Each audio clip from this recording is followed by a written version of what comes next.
segundo bloque de Magantártica le teníamos la mano tomada ya a don Leonardo, que quería decirnos algo referente o parecido más o menos a lo que estaba terminando de decir Leticia, sí, el primer bloque. Para terminar esa idea, que pasa lo mismo que le pasa a los pueblos indígenas con los COSOC que hay, los consejos de la sociedad civil, que muchas instituciones tienen y que se supone que son así, cumplen con uno de los objetivos que se puso el Estado, que era consultar a la ciudadanía, pero que en la práctica tienen menos peso que el paquete de palomitas que uno se compra en el cine. Y hay una cosa que es bien significativa del 169 y que también tiene que ver con este acuerdo que tomó el otro día las fuerzas políticas en el Congreso, y que el 169, al ser un tratado que de alguna forma habla de la deliberación de los pueblos indígenas en sí, se supone que obliga a los estados a tomarlos en cuenta en las leyes. Y esto implica, obviamente, la ley fundamental de cada estado, que es la Constitución. Por lo tanto, el acuerdo al que se llegó el otro día, al no tomar en cuenta a los pueblos originarios, estaría transgrediendo de partida el 169. La Constitución nueva que se debe hacer en virtud del 169 implica que los pueblos originarios deben estar incluidos en él. Sí, claro. Eso. Rodrigo, o sea, partimos ya de... Ya estamos dando cuenta de una norma que efectivamente fue desconocida. Ahora, yo no le daría más importancia a este acuerdo que el que tiene. Ya, o sea, este es solamente una hoja de ruta interesante, podemos encontrarle algunos peros. Probablemente lo más importante que se ha hecho en los 200 años de historia del país, pero en definitiva no es más que eso. Es un documento que contiene varias firmas, incluso algunas firmas individuales que nos representan, digamos, más allá del parecer del que la firma. Entonces, creo que ahí hay que establecer algunas cosas. Yo creo que ahí es importante decirle a la gente, mire, yo creo que hoy día, como decía anteriormente, tenemos un cheque en blanco. Y ese cheque en blanco hay que ir moldeándolo, hay que ir armándolo, hay que ir generando condiciones para que quede lo más bonito posible y cuando se vaya a cobrar por caja no nos pase esto. Exacto. ¿Ya? ¿Puedo agregar algo Sí, ahí? adelante. Yo creo que no deberíamos siquiera darle tribuna a ese acuerdo. Creo que ese acuerdo debiera ser revocado, invalidado, anulado, o simplemente por no tomar en cuenta a la ciudadanía en general, al que está marchando, al que está haciendo reclamos con una validez total y absoluta, y que está diciendo además que no quiere a los políticos dentro de estas situaciones. Esa es la voz que debe escuchar el gobierno, que claramente no la ha escuchado. Por tanto, creo que ese protocolo carece de total y absoluta legitimidad, aún cuando, como tú mencionas, no se ha tomado en cuenta a los pueblos indígenas. Nosotros sabíamos que era como bien fácil, una vez que se tome esta situación de que se aprobara una asamblea constituyente, teníamos que ser consultados inmediatamente por una asamblea constituyente indígena, la que pasaría a integrar una asamblea constituyente plurinacional. Sin embargo, con estos acuerdos, todas esas situaciones se ven truncadas, y por eso digo que la validez de esos acuerdos, por lo menos para mí, para nosotros, para nuestra organización, son más que algo, son perjudiciales, porque nos obligan a caminar por otros caminos, cuando la legalidad o lo que debiera suceder realmente es lo que, ¿cómo decirlo? Lo que debiera suceder es que en este caso los políticos se alineen con la población no quiere saber nada de los políticos, pero si hay un acercamiento real seguramente se puede entrar en discusión. Nosotros hemos estado en cabildos, en asambleas autoconvocadas. ¿Para qué? Para que el acuerdo político se haga entre cuatro paredes. Creo que eso es un insulto a la ciudadanía y a los pueblos indígenas. Me voy a colgar de algo que dijo antes Rodrigo. Habló de, y bueno, y Leo también asintió, el tema de que esto parece un tema de defensa corporativa de los mismos parlamentarios. Y dentro de esta defensa corporativa, un tema que me parecía raro, como magallánico, y que siempre uno está escuchando el tema de Magallanes independiente, Magallanes esto y esto otro. Y no se entiende, o no sé si no ha dado tiempo para la conversación, parece que se estaba más metido en el tema de los derechos, en el artículo 19, que en el tema de una posibilidad de que dejemos de ser un Estado unitario. Por ejemplo, y seamos un país federal.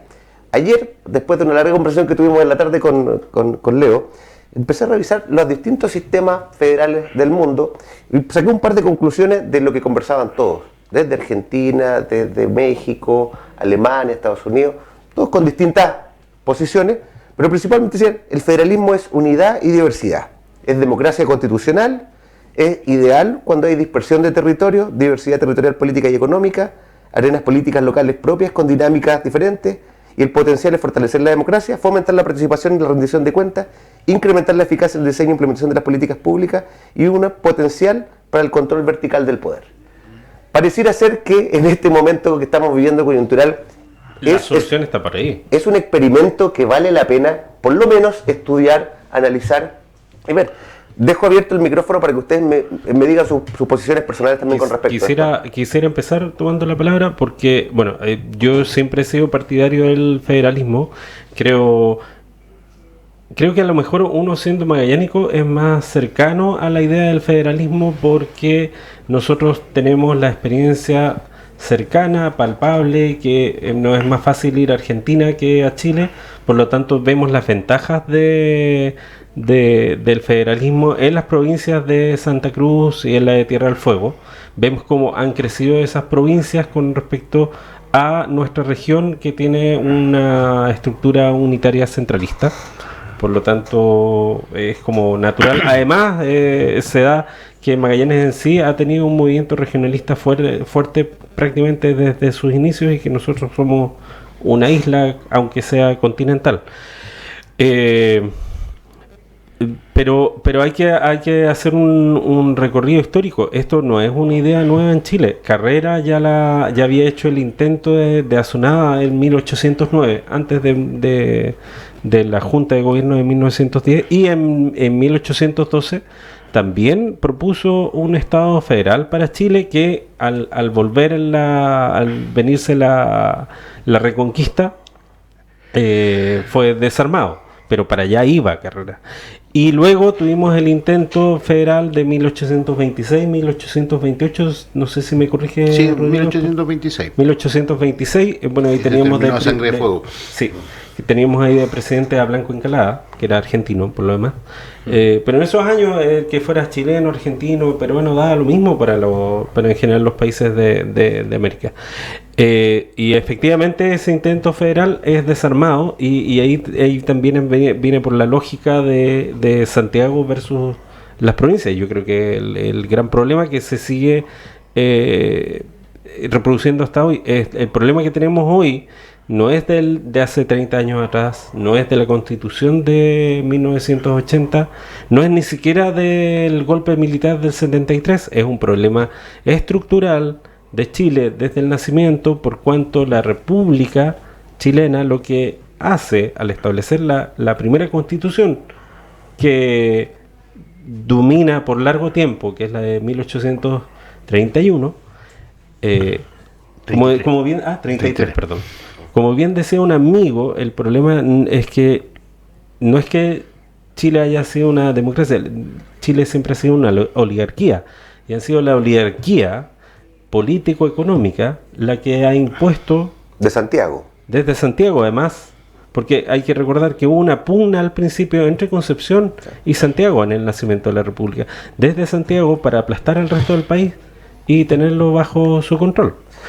Rodrigo, no sé qué te parece eso, porque también he escuchado distintas voces que dicen de que en algún quizás estado inicial de una república, el Estado unitario pareciera ser la forma de tener un poder concentrado en donde tiene un control de la situación, pero después de alguna etapa de desarrollo, el federalismo puede aparecer como un tema, pero al parecer también desde Santiago prima la visión de que en regiones, por ejemplo, no están dadas las capacidades, principalmente, y así me lo dijo un amigo de Santiago, intelectuales para poder tomar sus propias decisiones. como que no tuviéramos la gente capacitada, y en Santiago están todos los grandes pensadores, los grandes cerebros que pueden ver cuáles son los planes que necesitamos en economía, en salud, en educación, en distintas cosas, y estandarizan y envían a todo Chile desde su particular punto de vista. No sé qué piensas tú de eso. ¿Es posible? ¿Crees que hoy día están instaladas las capacidades en Magallanes para que podamos tomar nuestras propias decisiones? O sea, nosotros tenemos gobierno regional. O sea, en estos días ni lo he visto. Por eso, o sea, ya con eso estoy tratando de darte el punto. ¿Qué quiero decir con eso en definitiva? Puede ser de que suene duro, pero efectivamente tenemos autoridades regionales que no han aparecido durante todo un conflicto. ¿Ya? Y ahí, si tú te das cuenta, independiente que puedan estar cohibidos por la situación que construye el poder desde Santiago, algún poder de decisión tendría.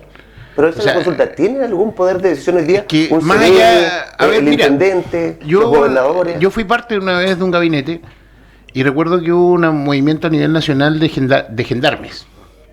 ¿Ya? Yo tenía claro que la solución no pasaba por lo que yo podía hacer. Sin embargo, igual me fui a juntar con ellos. ¿Ya? Y fue súper interesante porque fue una reunión, podríamos decir, a calzón quitado, hasta como las 3 de la mañana en la unidad penal, y estaban súper claros lo que tenían ellos que hacer. Entonces, creo que de repente, independiente de que no tengas ningún poder de decisión, también pasan las cosas por ti. Si tú le dices a un carabinero, toma, te doy el poder, y después el otro se pasa de rosca, el problema es tuyo, tú se lo entregaste, porque él no lo tenía en un principio. Entonces hoy día también tenemos que hacernos cargo de eso, pero sin perjuicio de lo que tú estás planteando, yo encuentro... A ver, yo nunca me he comprado, y esto lo voy a decir, lo de la República Independiente Magallanes, no son mis lemas, y nunca he ido para allá, no me considero un tipo regionalista, además que yo llego a Punta Arenas por adopción, yo soy de la zona de la 9ª región. Pero independiente de eso, Chile tiene un problema de diseño estructural complejo, y que en definitiva, Leo, algo te lo planteaba con lo que ocurrió cuando quiso ser federal en algún momento, eso se terminó a sangre y fuego. O sea, normalmente no se ha permitido que hayan este tipo de experimentaciones. Sin embargo, hoy día tenemos la posibilidad de construir un nuevo país. Por lo tanto, me parece interesante. Ahora, ¿cuál es la distribución de ingresos? Y eso es súper importante que lo tengamos presente.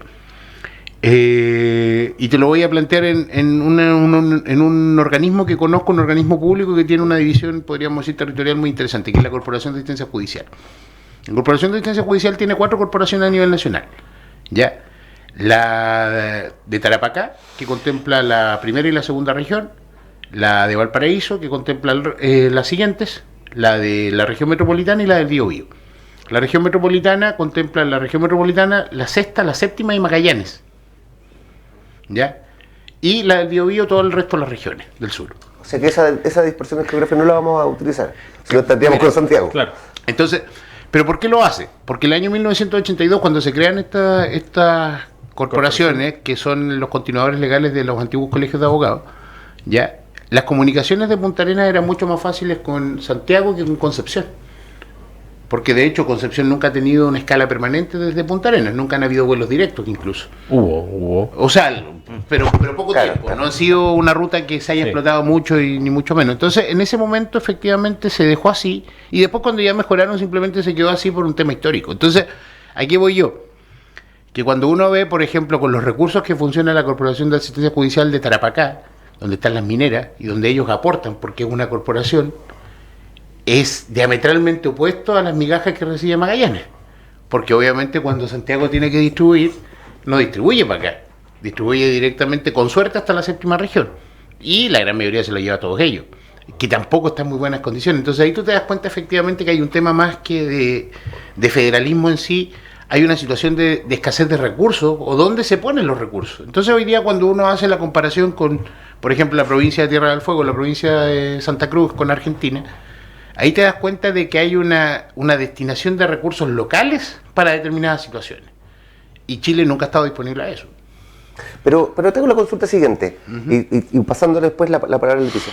El tema es que hablaba con personas también que me decían, si es que uno lo ve muy por encima, muy rápido, haciendo un análisis económico, te diría, en superficie, se podría ver que principalmente al único que podría afectar esto es a Santiago.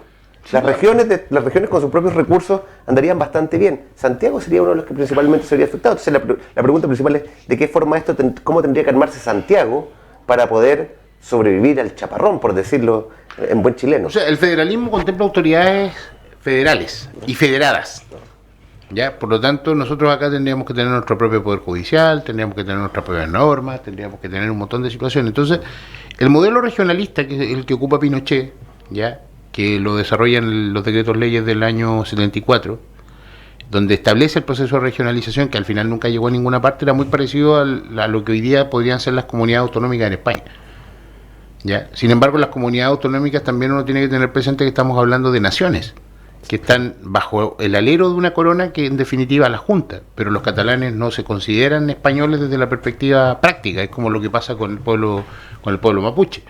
Ellos no son chilenos, ¿ya? Sin embargo, acá, ¿cuál es el unificador? En España es la corona. En Chile nosotros no tenemos esa condición. Entonces, por lo tanto, efectivamente nosotros tenemos que ir avanzando en un desarrollo de reconocimientos que hoy día Chile no tiene. O sea, a mí me parece interesante el concepto de plurinacionalidad, porque efectivamente en Chile conviven muchas naciones que hay que reconocer que efectivamente tienen una existencia absolutamente distinta al resto del pueblo chileno. ¿Ya? O sea, yo, como les digo, me eduqué en la 9ª región, conozco la historia del pueblo, o sea, me relacioné muchas veces con el pueblo mapuche estando en mi zona. Entonces, por lo tanto, efectivamente me doy cuenta que su realidad es absolutamente distinta a la mía. Entonces, hay que asumir efectivamente que hoy día, si tenemos la posibilidad de diseñar un país, diseñémoslo ojalá de la forma que nos quede más bonito. No tenemos por qué diseñar algo, voy a decirlo en términos coloquiales, al peo. Tenemos que hacer algo bien, porque ahí vamos a vivir por el resto del viaje. Y obviamente donde dice la forma de gobierno, que hoy día dice que Chile es una república democrática y un Estado unitario, es en la Constitución. Ahora, Leticia, con respecto a esta idea de federalismo, de tomar nuestras propias decisiones en nuestro propio territorio, ¿crees que eso de alguna forma podría afectar a este reconocimiento, por ejemplo, de los pueblos indígenas que estarían circunscritos a este territorio? ¿Tendríamos algún tema que nos podría favorecer este federalismo también en ese reconocimiento de nuestro pueblo originario, que vaya más allá de lo plurinacional? Porque eso va a ser en la Constitución, que en este caso sería la Constitución federal de todo, ¿no es cierto? Sí, claro. Porque así se rige.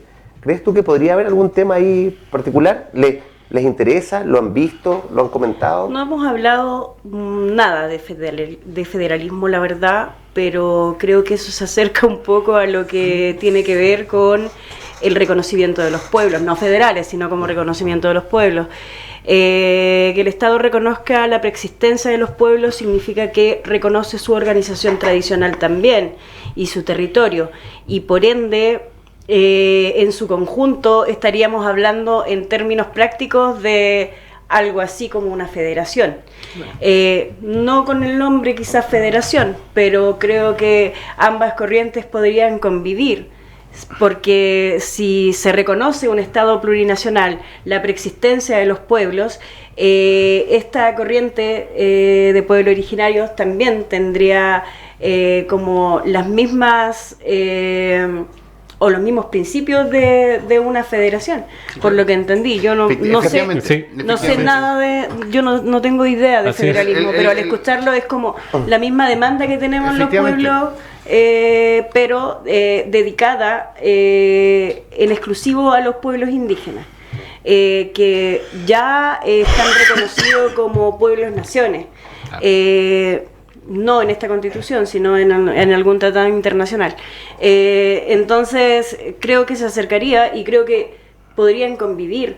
En Ushuaia, por ejemplo, están las comunidades Selknam, la comunidad Yagán, y ellos conviven en un Estado federal, en TDF, y ese propio Estado garantiza para ellos, aunque ellos no tienen el reconocimiento del convenio no 69, garantiza para ellos la organización. No tienen su propio gobierno, pero es también porque quizás hay alguna falencia organizativa que está impuesta a través de todo lo que fue el genocidio, el desplazamiento, la colonización.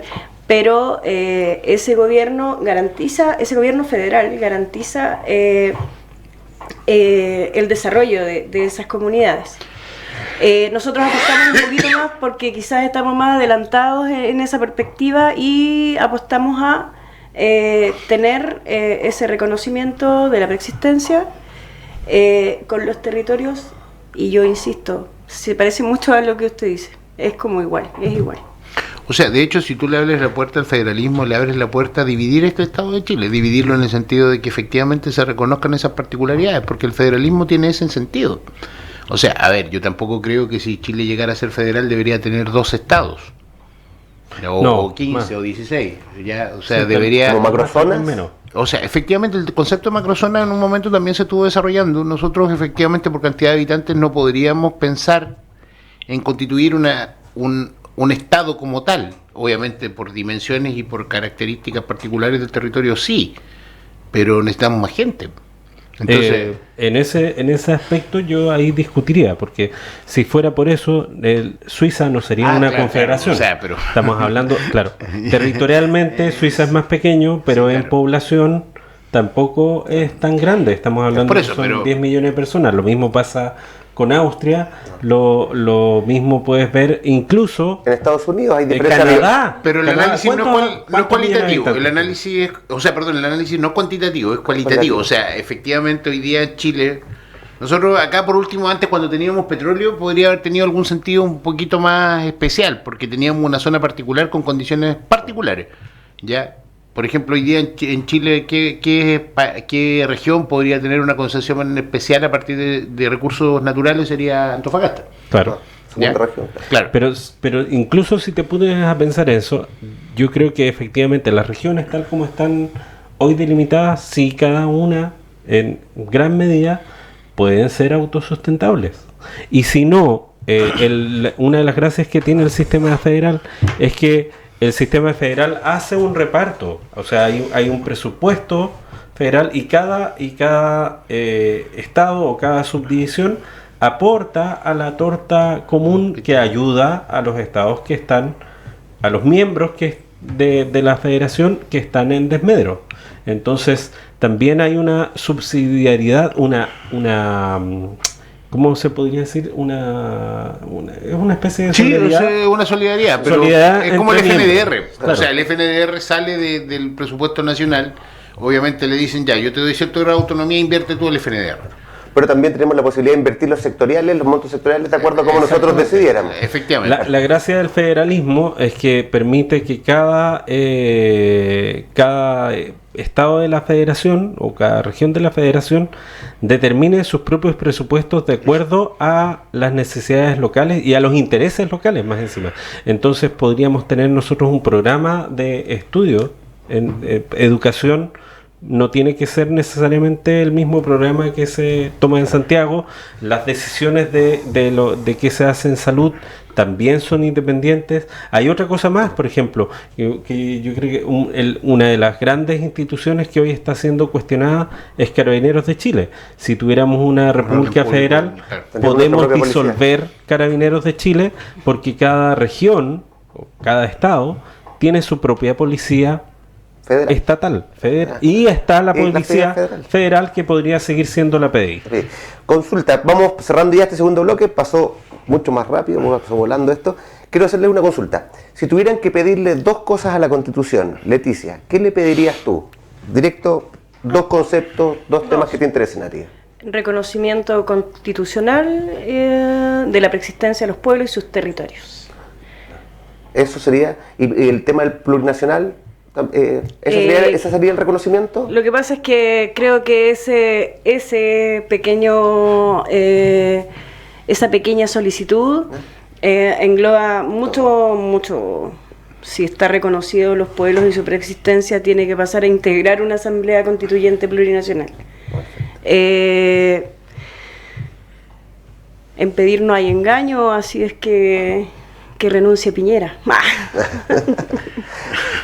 Rodrigo, ¿qué le pedirías tú en este sueño, en este papel en blanco, en estas posibilidades de soñar Chile, en esto? Tú incluso el otro día lo decías, en este que sería nuestro primer contrato social. Sí, claro. Porque todos dicen un nuevo contrato social y por lo que nos comentaron ustedes, nunca ha habido. O sea, las constituciones anteriores siempre fueron A la fuerza. A la fuerza. Yo creo que hoy día es como hacer la carta al viejito Pascuero, decirle, a mí me gustaría que Chile fuera un país reconciliado y que eso se determinara constitucionalmente, o sea, que nunca más alguien pudiera utilizar la Constitución como un argumento para reventar al otro. ¿Qué quiero decir con eso? En definitiva, una de las cosas que hay detrás de esta Constitución es el concepto de orden público. Y el orden público y la seguridad nacional son conceptos muy relacionados con el nazismo. O sea, ahí estamos hablando derechamente de por tratar de que tú estés tranquilo, yo voy a hacer lo posible por tranquilizarte, incluso a la fuerza. Y es por eso que hemos visto lo que hemos visto. Porque hoy día, por el orden público, hay gente que está disponible a matarte, solamente para que ella esté tranquila. Entonces, un país reconciliado implica que eso no puede nunca ser más importante que la vida humana. No puede ser nunca más importante que un órgano de un ser humano. Entonces, si nosotros diéramos vuelta al concepto, obviamente tendríamos que ser un país distinto. Eso. Don Leonardo, lo conversamos ayer. Rápidamente sus dos, porque además le voy a pedir que nos dé las 3 películas que comentamos que usted recomendaría, porque usted también es crítico de cine, las 3 películas que deberíamos ver, según su particular punto de vista, en esta coyuntura. Espera, ¿y eso lo tengo que responder todo ahora? Todo rápido, antes que cerremos. Ya he dicho que fuéramos una república federal, y ya que estamos en eso, yo digo que cambiemos todo, y ese cambiemos todo también implica que dejemos de ser un sistema presidencialista y adoptemos o un sistema parlamentario o un sistema de gobierno semipresidencial. Y de Yapa, yo cambiaría el lema por la razón a la fuerza. Por la razón, no puede ser que un país tenga un lema que diga o que es o por la razón, y si no es por la razón, entonces te impongo la cuestión. Ahora, demos vuelta a la frase. Por la fuerza de la razón. Por la fuerza de la razón, y yo no me opongo. Pero por la fuerza de la razón. Y las 3 películas para ver, recomiendo ver Danton de Andrzej Wajda de 1983 con Gerard Depardieu, acerca de la figura de Roger Danton, que era opositor a Robespierre en la época del terror. Si la ven, les va a parecer que la época del terror se parece mucho a lo que estamos teniendo ahora, sin guillotina excepto. Aunque he escuchado gente que quiere que estuviera la guillotina en la calle. Caballero sin espada de Frank Capra de 1939 con Jimmy Stewart, un tipo ingenuo de provincia, o sea, de algún estado. Llega al Parlamento y se tiene que enfrentar con la maquinaria horrible del sistema del Parlamento norteamericano, que es una máquina. Cualquier semejanza con la realidad es solamente coincidencia. Y la tercera, qué complicada la tercera, pero es que no voy a decir Guasón, porque Guasón en realidad es una película psicológica. Esa no es. Pero la tercera película política que encuentro yo que sea interesante, diría tal vez podría ser Todos los hombres del presidente. Que implica prensa. O Todos los hombres del rey, más interesante todavía. Todos los hombres del rey, que tuvo una película del año 48, que es más bien sobre la política norteamericana, y que tuvo un remake en los años 90. Todos los hombres del rey, esa. Bueno, vamos cerrando este segundo bloque. Le agradezco a nuestros invitados por estar en este programa. Es posible que en programas más adelante, no sé, 2, 3 semanas, volvamos a invitar seguramente a los mismos panelistas para ir viendo qué es lo que sucedió en este periodo, si es que la carta al viejito Pascuero tuvo algún efecto, si se portó bien Rodrigo y le van a entregar algo de lo que pidió. O si no, peor, el viejito Pascuero mandó carta de vuelta. Exacto. Y veremos también cómo vamos avanzando en el tema de nuestros pueblos originarios, pueblos indígenas, y si el sentido anhelo de Leonardo del federalismo prende. Yo creo que ojalá con este programa hayamos contribuido en algo para colocar el tema por lo menos sobre la mesa y que se discuta en las casas, con la familia, mientras se toman un tecito, se comen alguna cosa. Muchas gracias por vernos. Maga Antártica, nos vemos el próximo jueves de 10 a 11 de la noche. Muchas gracias.